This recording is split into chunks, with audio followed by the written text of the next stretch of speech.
नमस्कार मित्रांनो, मी केतन. आणि मी अमृता. आज आपण अशा एका पुस्तकाबद्दल बोलणार आहोत, ज्याने जगभरातील लाखो उद्योजकांचा विचार करण्याचा दृष्टिकोनच बदलला आहे. हे पुस्तक आहे सायमन सिनेक यांचं स्टार्ट विथ वाय. खरं सांगायचं तर हे पुस्तक मार्केटिंग बद्दल नाही, हे सेल्स बद्दल देखील नाही, हे लीडरशिप बद्दलही नाही. ते आहे एका प्रश्नाबद्दल.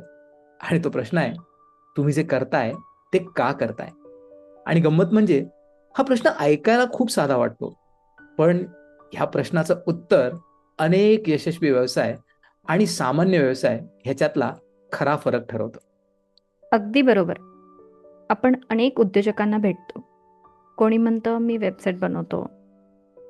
कोणी म्हणतं मी इन्शुरन्स प्रोफेशनल आहे. मी कोचिंग देतो. मी रिअल इस्टेटमध्ये काम करतो. मी डिजिटल मार्केटिंग करतो. पण मी त्यांना नेहमी एकच गोष्ट विचारते. हे सगळं ठीक आहे, पण तुम्ही हे का करता? आणि इथेच बहुतेक लोक थांबतात. कारण त्यांनी कधी स्वतःला हा प्रश्नच विचारलेला नसतो. हो, आणि म्हणून सायमन सिनेक म्हणतात, people don't buy what you do, they buy why you do it. लोक तुमचे प्रोडक्ट, उत्पादनं विकत घेत नाहीत, ते तुमच्या विश्वासाशी जोडले जातात. हे वाक्य सुरुवातीला थोडं विचित्र वाटतं, पण उदाहरण पाहिलं की लगेच समजतं. समजा दोन लोक कॉफी विकत आहेत. पहिला म्हणतो आमची कॉफी खूप चांगली आहे आणि दुसरा म्हणतो आम्हाला अशी जागा तयार करायची आहे जिथे लोक निवांत बसतील, नाती मजबूत करतील आणि अर्थपूर्ण संवाद घडवतील. दोघेही कॉफी विकत आहेत, पण पहिला कॉफी विकतो आणि दुसरा एक भावना विकतो, एक अनुभव विकतो, एक पर्पज विकतो. म्हणूनच काही ब्रँडचे ग्राहक नसतात, त्यांचे फॉलोअर्स असतात, त्यांची कम्युनिटी असते, त्यांच्यावर विश्वास ठेवणारे लोक असतात. हे फक्त प्रोडक्टमुळे होत नाही, तर ते व्हायमुळे होतं. मला इथे आपल्या इतिहासातलं एक उदाहरण आठवतं. छत्रपती शिवाजी महाराजांनी फक्त किल्ले जिंकले का? नाही. लोक त्यांच्यासाठी जीव द्यायला तयार होते. कारण त्यांना फक्त राजा दिसत नव्हता, त्यांना एक ध्येय दिसत होतं, एक विचार दिसत होता, हिंदवी स्वराज्याचा. हाच त्यांचा व्हाय होता. म्हणून हजारो मावळे कोणत्याही पगारासाठी नाही, तर त्या विचारासाठी लढले. खूप महत्वाचा मुद्दा. आजही बिझनेसमध्ये हेच लागू होतं. जर तुमची टीम फक्त सॅलरीसाठी काम करत असेल ना, तर ते फक्त काम करतील. पण जर टीम तुमच्या विजनवर विश्वास ठेवत असेल, तर ती बिझनेस स्वतःचा समजून उभा करेल. हा फरक फक्त वाय निर्माण करतो. आणि म्हणून सायमन सिनिक म्हणतात, लोकांना आधी तुमचं मिशन समजलं पाहिजे. कारण मिशन समजलं की प्रॉडक्ट आपोआप समजतं. पण आपण नेहमी उलटं करतो. आपण प्रॉडक्टपासून सुरुवात करतो, मिशन शेवटी सांगतो किंवा अजिबात सांगतच नाही. आणि इथून सुरू होतं या पुस्तकातील सगळ्यात प्रसिद्ध असा कॉन्सेप्ट, द गोल्डन सर्कल. हे इतकं साधं आहे, पण योग्य प्रकारे समजलं तर तुमचा बिझनेस हे पूर्णपणे बदलू शकतं. तर आपण वाय समजून घेतलं. आता सायमन सिनेक या पुस्तकातलं जे फ्रेमवर्क आहे गोल्डन सर्कलचं, ते आपल्याला समजवत आहे. आणि मला असं वाटतं प्रत्येक उद्योजकाने हे आपल्या ऑफिसच्या भिंतीवर लिहून ठेवायला हवं. ॲब्सोल्युटली. कारण आपण बिझनेसबद्दल विचार करताना नेहमी बाहेरून आत जातो. आपण म्हणतो मी काय करतो, मी कसं करतो आणि शेवटी का करतो. पण महान नेते अगदी उलट विचार करतात. ते सुरुवात करतात का नाही. गोल्डन सर्कलमधील ह्या 3 गोष्टी आहेत. सर्वात आत व्हाय, त्याच्याबरोबर बाहेर हाऊ, आणि शेवटी व्हॉट. पण गंमत बघा, 95% बिझनेस बोलायला सुरुवात करतात व्हॉट पासून. हो, उदाहरण बघूयात आपण. कोणी म्हणतं आम्ही बिझनेस कोचिंग देतो. आमच्याकडे 15 वर्षांचा अनुभव आहे. आम्ही 1000 क्लायंट्स तयार केले आहेत. हे सगळं व्हॉट आहे. पण ग्राहकांच्या मनात एकच प्रश्न असतो, माझ्यासाठी यात काय आहे? आणि म्हणूनच अनेक मार्केटिंग कॅम्पेन्स चालत नाहीत, कारण त्या फीचर्स सांगतात, पर्पज नाही. आमच्या कामातही हे खूप दिसून येतं. कोणीतरी वेबसाईट बनवायला येतं, तेव्हा पहिला प्रश्न असतो, वेबसाईट कितीला आहे? पण आम्हीच चर्चा पुढे नेतो आणि त्यांना विचारतो की तुम्हाला वेबसाईट का हवी आहे? लीड जनरेशनसाठी, ब्रँड बिल्डिंगसाठी, ट्रस्ट निर्माण करण्यासाठी, ऑटोमेशनसाठी, बिझनेस स्केल करण्यासाठी. कशासाठी हवी आहे? कारण वेबसाईट हा प्रॉडक्ट आहे, पण बिझनेस ग्रोथ हा पर्पज आहे. आणि त्या बिझनेस ग्रोथमधनं त्यांना नक्की काय साध्य करायचंय हे कळलं की ऑटोमॅटिकली गोष्टी लाईनवर यायला सुरुवात होतात. एक गोष्ट लक्षात घ्या, लोक ड्रिल मशीन विकत घेत नाहीत, त्यांना भिंतीत होल हवं असतं. आणि खरं तर त्यांना होलही नको असतं, त्यांना भिंतीवर त्यांच्या फॅमिलीचा फोटो लावायचा असतो. म्हणजे शेवटी लोक भावना विकत घेतात.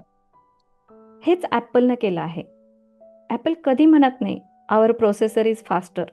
सुरुवात कुठून होते? We believe in changing the status quo. म्हणजे आधी बिलीव्ह, मग टेक्नॉलॉजी आणि शेवटी प्रॉडक्ट. आणि म्हणूनच लोक ॲपलचे कस्टमर नसतात, तर ते त्यांचे फॅन्स असतात. त्यांना ब्रँड सोडवत नाही. आपल्या भारतातही अशी अनेक उदाहरणं आहेत. उदाहरणार्थ अमूल. ते फक्त दूध विकत नाही, ते शेतकऱ्यांच्या सक्षमीकरणाची गोष्ट सांगतात. त्यामुळे ब्रँडवर विश्वास निर्माण होतो. आणखीन एक गोष्ट, आपण म्हणतो कॉम्पिटिशन खूप वाढली आहे, पण खरंच कॉम्पिटिशन प्रॉडक्टमध्ये असते का? नाही. जर तुमचा व्हाय स्पष्ट असेल तर तुम्ही प्राइस वॉरमध्ये अडकत नाही. कारण लोक प्राइसची तुलना करतात, पर्पजची नाही. आणि म्हणूनच सायमन सिनिक म्हणतात, people don't buy what, they buy why. याचा अर्थ असा की प्रॉडक्ट महत्त्वाचा नाही. प्रॉडक्ट उत्कृष्ट असलाच पाहिजे, सर्व्हिस उत्कृष्ट असलीच पाहिजे, पण त्यामागे एक पर्पज असला पाहिजे. तर लोक तुमच्यासोबत अनेक वर्ष टिकतात, राहतात. यालाच लॉयल्टी म्हणतात. डिस्काउंटमुळे आलेला ग्राहक डिस्काउंट संपला की निघून जातो, पण मिशनमुळे जोडलेला ग्राहक तो तुमचा ब्रँड अँबॅसेडर बनतो. आणि मला वाटतं इथे प्रत्येक उद्योजकाने स्वतःला एक प्रश्न विचारायला हवा. जर उद्या माझं प्रॉडक्ट बदललं तर माझे ग्राहक माझ्यासोबत राहतील का? जर उत्तर हो असेल तर तुमचा व्हाय मजबूत आहे. आणि जर उत्तर नाही असं असेल तर आजपासूनच वायवर काम करायला सुरुवात करा.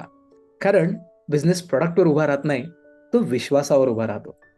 पण फक्त व्हाय शोधून उपयोग नाही.